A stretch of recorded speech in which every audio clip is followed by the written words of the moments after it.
Rencana pembubaran perusahaan daerah atau PD Rumah Pemotongan Hewan atau RPH di Jalan Tamangapa Raya bergulir lantaran fasilitasnya yang dinilai tidak memadai dan layak.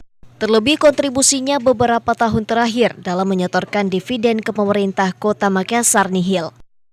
Pejabat Wali Kota Makassar Iqbal Syuhaib menyebutkan, dalam pendiriannya, Pemkot telah memberikan pembinaan bahkan suntikan dana untuk rumah pemotongan hewan namun tidak menunjukkan kemajuan. Ditambah standar RPH seperti sertifikat halal dan pemeriksaan hewan sebelum dan setelah disembelih oleh dokter hewan tidak pernah berhasil dipenuhi oleh direksi PD RPH. Untuk itu pemerintah saat ini tengah menggodok pembubaran status RPH dari perusahaan daerah. Adapun pelaksanaannya tengah berproses di bagian hukum Sekretariat Kota Makassar.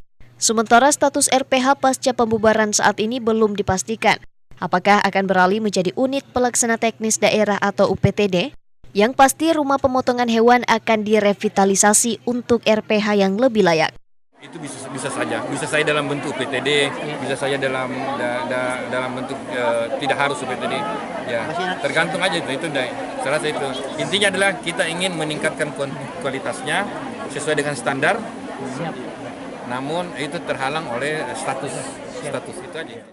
Hingga rencana pembubaran RPH di Jalan Tamangapa Raya ini bergulir, sejumlah pedagang yang kerap menyembelih dan menjual daging mulai meninggalkan lokasi tersebut dengan alasan tidak layak. Musdalifah Lestari Rauf, Fajar TV dan Fajar Radio melaporkan.